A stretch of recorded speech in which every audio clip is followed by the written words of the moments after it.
میرے بھی نجات کا سامان ہو, آپ کی بھی نجات کا سامان ہو. میرے بھائیوں ذرا غور تو کریں, اتنا طویل سفر ہے, نہ جہاں دوست کام آنے والے ہیں, نہ جہاں ماں کام آنے والی ہے, نہ جہاں باپ کام آنے والا ہے, نہ جہاں بھائی کام آنے والا ہے, نہ جہاں خاندان اور قبیلہ کچھ کام نہیں آئے گا, نہ حسن کام آئے گا, نہ ڈگریاں کام آئے گی, کوئی کام نہیں آئے گا. میرا اللہ فرماتا ہے یا ایھا الذین آمنوا اتقوا اللہ ولتنظر نفس ما قدمت لغد. اے ایمان والو, تم نے کل قیامت کے دن کے لیے کیا سرمایہ روانہ کیا ہے, کیا اعمال بھیجے ہیں, اس سلسلے میں فکر کرو, اس سلسلے میں غور کرو. بھائیو بتاؤ ہم نے کیا اعمال بھیجے ہیں, ہم نے کیا روانہ کیا ہے. ارشاد ہوتا ہے واتقوا اللہ, اللہ سے ڈرو, اور ارشاد ہوتا ہے ان اللہ خبیر بما تعملون, کہ بے شک اللہ تمہارے اعمال کی خبر رکھتا ہے. ہمارے پاس تو کوئی جنت کی سند نہیں ہے, کوئی جنت کی گارنٹی نہیں ہے, اس کے بعد بھی ہم آرام سے سو رہے ہیں, قہقہے لگا رہے ہیں, فلمیں دیکھی جا رہی ہیں, سیریل دیکھی جا رہی ہے, عورتوں پہ پاپ کی نظریں ڈالی جا رہی ہے, جوا کھیلا جا رہا ہے, کرکٹ دیکھی جا رہی ہے, گندی فلمیں دیکھی جا رہی ہے. میرے بھائیوں, جن کو رسول اللہ نے جنت کی بشارتیں دی تھی ان لوگوں کا حال یہ تھا, وہ آخرت کو یاد کر کے روتے تھے. جنہوں نے آخرت کی تیاریاں کی تھی وہ آخرت کو یاد کر کے آنسو بہاتے تھے. آئیے میں آغاز کرتا ہوں افضل البشر بعد الانبیاء بالتحقیق سیدنا صدیق اکبر کی. اللہ اللہ, کون صدیق اکبر؟ اللہ اکبر. ربی کے مصلی کا پہلا امام, رسول اللہ پر ایمان لانے والوں میں صدیق اکبر اول. اللہ اکبر. اندازہ فرمائے حتیٰ کہ نبی پاک جس کو اپنے ساتھ ہجرت کے لیے ساتھ لے کر کے جائیں, اللہ اللہ, اپنے اور غار ثور کے اندر رسول اللہ سے پہلے صدیق اکبر پہنچے. وہ صدیق اکبر جس کو جو ہے نا قدرت جس کے شان میں قرآن کی کم و بیش 22 آیتیں نازل کرے, وہ صدیق اکبر جس کی منقبت لکھنے کے لیے اللہ کے رسول حسان بن ثابت کو حکم دے, اور میرے آقا علیہ السلام فرمائے, سرکار فرماتے ہیں اگر میری پوری امت کا بلکہ اہل زمین کے ایمان کو تولا جائے, اہل زمین کے ایمان کو تولا جائے تو سب کا ایمان ایک پلڑے میں رکھا جائے, اور ابو بکر کا ایمان ایک پلڑے میں رکھا جائے تو ابو بکر کا ایمان سارے لوگوں کے ایمان پر بھاری ہو جائے گا. مجھے بتاؤ جس کے ایمان کا حال یہ ہے کہ بلال کا ایمان, عمار کا ایمان, اویس قرنی کا ایمان, جس کے ایمان کا ایک حصہ ہو اسے صدیق اکبر کہا جاتا ہے, اس کے باوجود بھی صدیق اکبر رضی اللہ تعالیٰ عنہ پوری رات روتے ہیں یہ سوچ کر کے اللہ قیامت کے دن تو ابو بکر سے کیا پوچھے گا اور ابو بکر تجھے کیا جواب دے. ایک دن صبح کے وقت صدیق اکبر ایک باغ کے قریب سے گزر رہے, مدینہ منورہ کے باغ کے قریب سے چڑیوں کو چہچہاتے دیکھا تو کہتے چڑیوں تم کتنی خوش نصیب ہو, تم تو ابو بکر سے زیادہ خوش نصیب. لوگوں نے کہا اے خلیفہ رسول, ان چڑیوں کو آپ اپنے سے زیادہ خوش نصیب کہتے ہیں؟ صدیق اکبر فرماتے ہیں ہاں, اس لیے کہ قیامت کے دن یہ چڑیا مٹی ہو جائے گی, ان سے اللہ حساب نہیں لے گا. لیکن ابو بکر سے اللہ حساب لے گا تو ابو بکر اللہ کو حساب کیا دے گا؟ تھوڑی دیر کے لیے غور کر لو, یہ جلسے لطیفہ گوئی اور قہقہے کے لیے اور سیلفیاں لینے کے لیے نہیں ہے. تھوڑی دیر ذرا اپنے موبائل کو اپنی جیب میں رکھ کر اپنی آخرت کے حوالے سے احتساب کر. ہمارا ہم سنیوں کا تو ایمان یہ ہے کہ جس طرح جنت کا ہونا یقینی ہے ویسے ابو بکر صدیق کا جنتی ہونا یقینی ہے. سبحان اللہ سبحان اللہ سبحان اللہ سبحان اللہ. بلکہ جنت پیچھے رہ گئی, مقام صدیق آگے ہو گیا. یہ کون پاگل لوگ ہیں جو صدیق اکبر کے جنتی ہونے پر بحث کرتے ہیں؟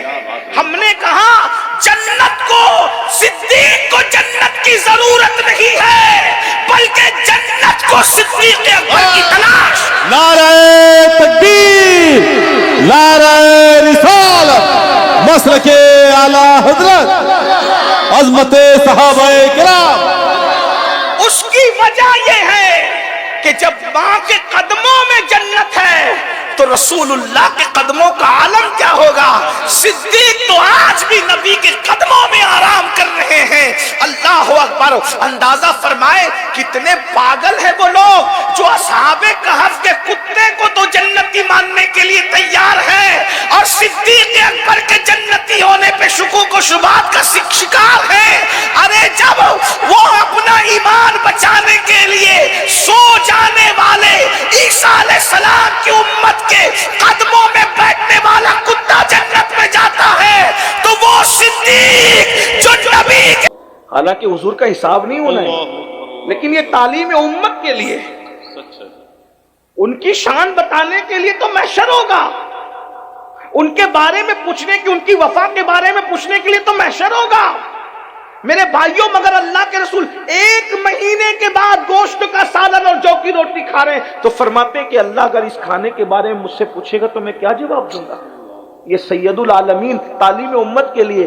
ہم تو ایک دن میں 4 بار پیٹ بھر کے کھاتے ہیں بھائی، آپ مجھے بتائیں ہم اللہ کو کیا جواب دیں؟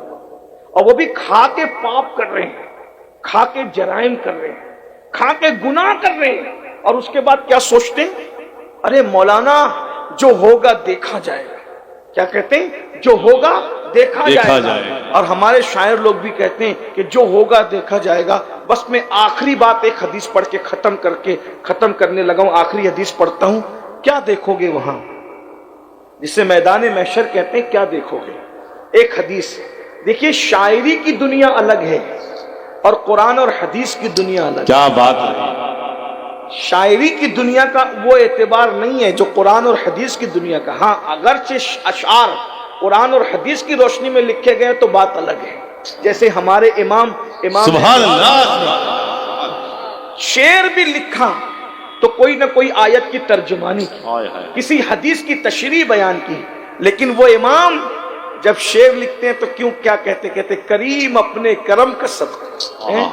108 علوم و فنون کا ماہر مجدد، 1200 سے زائد کتاب لکھنے والی ہستی، اس کا آخرت کے حوالے سے کیا نظریہ؟ کہتے کریم اپنے کرم کا صدقہ لئیم بے قدر کو نہ شرما، تو اور رضا سے حساب لینا، رضا بھی کوئی حساب میں ہے۔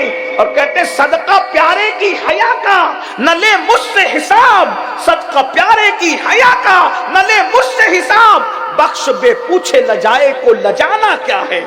یہاں تو کوئی بھائی غسل اور وضو درست نہیں اپنا اور جنت کے ٹھیکیدار بن بیٹھے۔ مجموع الزوائد کی روایت ہے، اللہ کے رسول علیہ السلام فرماتے ہیں کہ جو اپنے آپ کو قطعی اور یقینی جنتی تصور کرے، اللہ کے رسول فرما رہے، اللہ کے رسول صلی اللہ علیہ وآلہ وسلم فرماتے ہیں، مجموع الزوائد کی سن لے، بس اب بات آخری چل رہی ہے، میری بات سن لیں، آپس میں بات نہ کریں۔ ایک بار درود شریف پڑھنے سب لوگ۔ رب صلی وسلم دائما ابدا علی حبیبک خیر الخلق کلہم، صلاۃ و سلام علیک یا سیدی یا جد الحسن والحسین وعلی آلک و اصحابک یا جد الغوث الثقلین۔ تو ایک ہی روایت پڑھ رہا ہوں، تھوڑی تشریح کے ساتھ اس کو سنیں، میری بات پوری ہو جائے گی۔ مائک پر توجہ نہ دیں، جتنا مجمع ہے اتنی آواز تو آ ہی رہی ہے، پھر آپ کو پریشان ہونے کی ضرورت نہیں۔ ایک بار پھر درود شریف پڑھ لیں آپ۔ رب صلی وسلم دائما ابدا علی حبیبک خیر الخلق کلہم، صلاۃ و سلام علیک یا سیدی یا رسول اللہ، جد الحسن والحسین۔ تو عرض یہ کر رہا تھا کہ قیامت کا جو دن ہوگا نا، وہ دن نہ کسی کی دادا گیری چلے گی نہ بابا۔ سچ ہے۔